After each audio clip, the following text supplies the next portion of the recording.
வணக்கம் நண்பர்களே. பொதுவாக இந்த இந்து விரோத சக்திகள் கேரளா கம்யூனிஸ்ட்டோ இங்கே திமுகவோ இந்து விரோதம் இவங்க முருகன் மாநாடு அவர் ஐயப்பன் பிரச்சனையாச்சு ஒரு தடவை லேடிஸ் எல்லாம் கோயிலுக்குள்ளே போனாங்க. அது என்ன இருக்கும் இது நம்ம கல்ச்சர் என்னவோ அது இதில் இவங்க எப்படி தலையிடலாம்? வேறு வேலையே இல்லையா? இதை விட்டால் வேறு எத்தனையோ வேலை இருக்குல்ல செய்கிறதுக்கு. அது நேற்று பந்தளம் கேரளாவில் அண்ணாமலை வாரி விட்டார். அப்புறம் இங்கேருந்து தேவர் பாபு அங்கே போய் ஏற்கனவே 1,400,000 கோடி அரசு நிலங்களை காணும் ஏக்கரை, இல்லை அங்கே போய் 5 ஏக்கர் கேட்குறாரு. அப்படி இவன் அதே மாதிரி அவன் ஒரு 50 வருஷத்துக்கு 1000 கோடிங்கிறான். அங்கே பக்தர்களே 1000 கோடி பக்கம் கொடுத்தாச்சு. இது யாரை ஏமாத்துறதுக்காக அப்படிங்கிறது. எதை இந்துக்கள் இதில் விளையாடுது, பாக்கி எங்கேயும் போக மாட்டாங்க.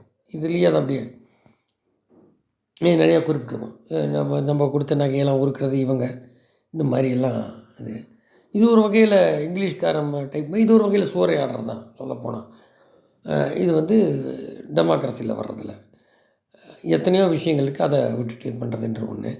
அப்புறம் இந்த விஜய் பேசுகிறேன்னா, விஜய்க்கு பாஜக தான் ஆனந்தன், அது யாரோ ஒருத்தர் இருக்கார் இல்லையா விஜய் கட்சியில், அவர் மூலியமாக தான் விஜய் கட்சி ஆரம்பிச்சு சொன்னால் பாஜக வேறு வேலை இல்லையா அப்படின்னு சொல்கிறது யார்? அப்பா. அது சமமாக கேட்டப்போ அந்த அப்பாவுங்கிறவர் ஸ்டாலின் காட்டில் அவர் தான் அப்பா சட்டசபையில் பேசுகிறாரு. நடுநாயமாக இருக்கணும் இல்லை. அவர் ஊரில் போய் பாருங்கள், அவர் பையன் ஏதோ கிஷர் வச்சு அது இல்லீகல் மட்டும் நிறைய நடந்துட்டுருக்குன்றது குறிப்பிட்றாரு.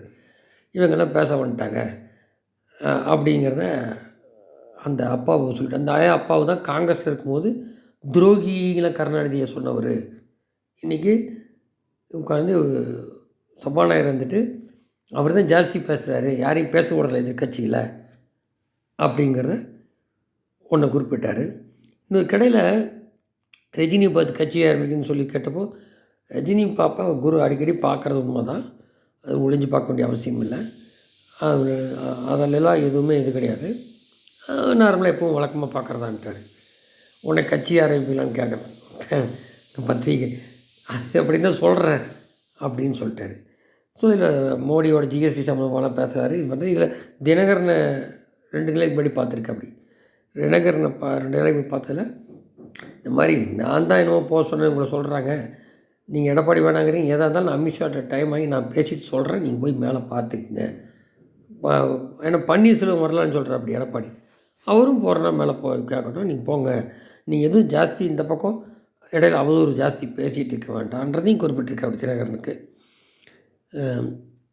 அப்படின்னு சொல்லி பேசியிருக்கேன். அப்படி நான் உங்களுக்கு அமித்ஷா டைம் ஆகித்தரேன், நீங்கள் போய் பேசுங்கன்னு. இல்லை என்னென்னா விஜய் பக்கம் போகலாமா அங்கே போகலாம், இது என்னென்னா இப்போ தென் மாவட்டங்கள் வேணுன்னா இவங்க இருக்கணும், அது எத்தனையோ இருக்கட்டும் பர்சன்டேஜ். இது வரைக்கும் எடப்பாடி வேணாங்கிறாங்க, அது என்ன ஆகுது இனிமேல் தான் பார்க்கணும். ஒருவேளை செங்கோட்டையன் தமிழ்நாடு முழுக்க எடப்பாடி ரிவால்ட் ஆளுகளை திரட்டுறாருன்னு தெரியல, சேகரிக்கிறாருன்னு. இது நிலமாக போய்ட்டுருக்கு. அப் டு நம்ம டேஸ் முடி போகும். அதில் முக்கியமானது இப்போ தினகரனை அண்ணாமலை சந்தித்து நான் என்ன வேணால் பண்ணித்தரேன், டெல்லி போய் பேசுங்க அப்படின்னு சொல்லிட்டாரு. அது முக்கியமானது. அவர் கட்சியை இந்தியாவில் சேர்த்துக்கலாம். தினகரன் பன்னீர் ஆட்டோமேட்டிக்காக ஏடிஎம்கேலையே அமித்ஷா சொன்னனால சேர்த்துனாங்கன்னா முடிஞ்சிடும். அப்புறம் தேமுதிக அன்புமணி தானே, அது என்ன ஆகுதுன்னு பார்க்கலாம். ஆனால் மேக்சிமம் இது ஒருங்கிணைஞ்சால் தான் இன்னும் கொஞ்சம் சீட்டுகள் வரும் அப்படிங்கிறது. அதில் அண்ணாமலை தான் இப்போ பார்த்தே நிறைய வர ஆரம்பிச்சிட்டார். அண்ணாமலை ஒன்று ஒன்றா எப்படி டெவலப் ஆகுதுன்னு வருங்காலத்தில் தெரிய வரும். பார்க்கலாம். நன்றி.